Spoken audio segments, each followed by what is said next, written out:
Are two candidates in this election, Nigel Farage, who is currently an MEP for the UK Independence Party, and Labour's Caroline Flint, a minister in the last Parliament. Welcome to you both. I suppose the first thing one notices is it's not election on the front page. No, I mean, doesn't this reflect the fact that we're a week into the campaign and actually the great British public are getting bored already? Well, I have to tell you one thing. As one of those people who may be guilty of boring the great British public, I have to say we always get this in the first of the 4 weeks of the campaign. People always say they're bored in the election, and then things heat up, don't they? I think that's right. I mean, and there is obviously, we're in the first week. People are settling into the campaign. People are getting their leaflets and everything sorted out, but I think, I think it is hotting up, and I think it's going to be an interesting election. And I think we've got the first leaders' debate this week, I think, and I think that will be interesting to see how that sparks off more interest. That's right. That's on Thursday. Lots of newspapers looking forward to that. You're a bit of a debater yourself, Nigel Farage. Well, yeah, not invited onto this one, of course. Yeah, well, you're not in that one, but what's your tip for the top then? Booming voice, is that the answer? Well, it does help sometimes, particularly when everyone's shouting at you. It makes quite a big difference. But can I just come back to this? We've had the first week of the campaign. The big debate has been about whether £6 billion goes on or doesn't go on employers' national insurance next year, when the government next year is going to spend £700 billion. I mean, this is pathetic, puny, irrelevant stuff, and I think the fact that newspapers are not covering the election big time reflects that. Is that what you've been concentrating on the doorstep? Well, I think on the doorstep, the sort of things that come up is people feeling that, we're not out of the woods yet in terms of the recovery, and that's why I think this national insurance debate, although it has dominated the debate of last week, is in danger of missing the point that actually we have got a fragile recovery at the moment, and we need to do everything we can. And tax is one way, but cutting some of the cost of public services another, but also is making sure we get the growth. Let's look at the papers then. And first of all, the Sunday Times. You picked out that, Karen. Conservatives to let firms run state schools at a profit. Well, I think again one of the things about election campaigns, it does really hone people's attention on dividing lines between the parties. And I think this is an interesting story because, I'm not against businesses being involved in schools, sponsorship. I have academies in my own area. But I think this takes it onto a completely different tack, which is to run schools at a profit. And I think, parents, looking at this may be worried about what this might mean. Will they suddenly have to pay for after-school clubs? Who will that benefit? I think it's who clear will that not? It's clear state schools. And correct me if I'm wrong, but I think PFIs, the private business building hospitals, building schools, have a profit factored in, don't they? But I think there's a difference between that, where we were trying to get buildings replaced, to actually running the day-to-day running of a school on a profit basis. And I think that is worrying. And I think for many parents, having a state education is about what they pay in as taxpayers,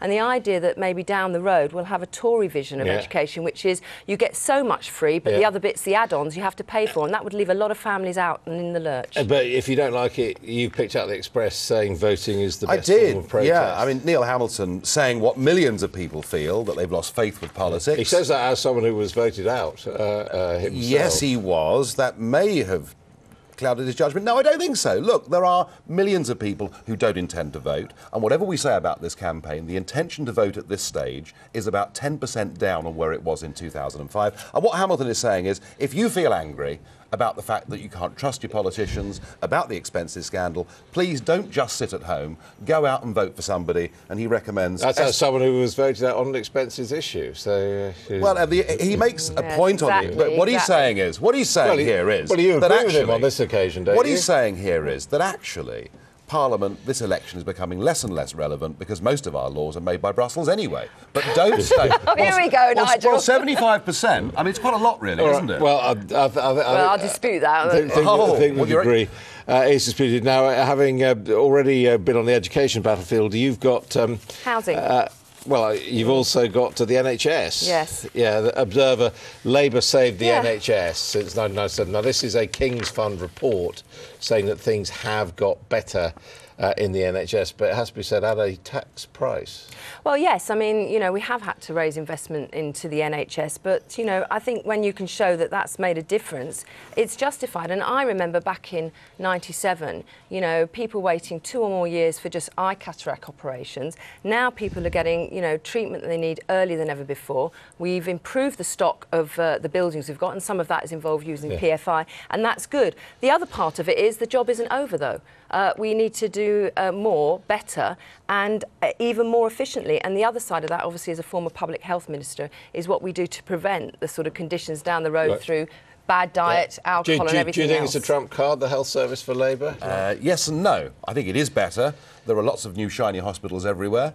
But I'm afraid the massive increase in spending, and when you see just how much of that has gone on increases in admin staff, the question is, are we getting value for money? And I don't think people but really more think people are getting treatment earlier I don't and doubt saving that, lives. but at what cost? And that's the question. Final on elections, you've picked out Cameron, I will be a one-nation Tory Prime Minister. Yeah, reinforcing the point. And after that, there's an interview with him.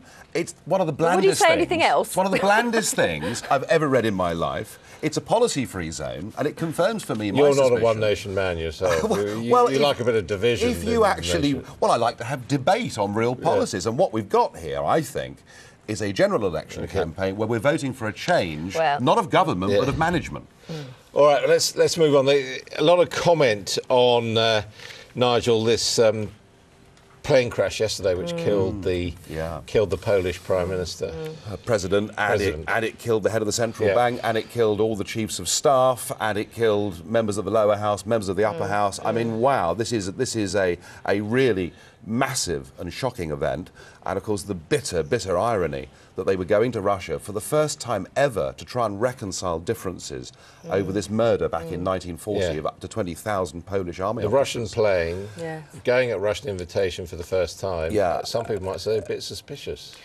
Well, I'm sure there'll be comment, but I think that's why we need to find out what exactly happened here. But I think, again, clearly the Russian authorities and Putin and others have said, they need to sort out what happened. I understand that, as the plane was coming down, the air traffic control at the Russian end was warning the plane. So who knows what's happened? It's a huge tragedy. And given that, part of the purpose of the visit was actually to deal with something that clearly emotionally is felt today very strongly about something that happened in the past. Because you're sort of politician. Yes, he was. He'd lived under Russian rule for many years, and what he didn't want was for an independent Poland to be bullied around by Brussels.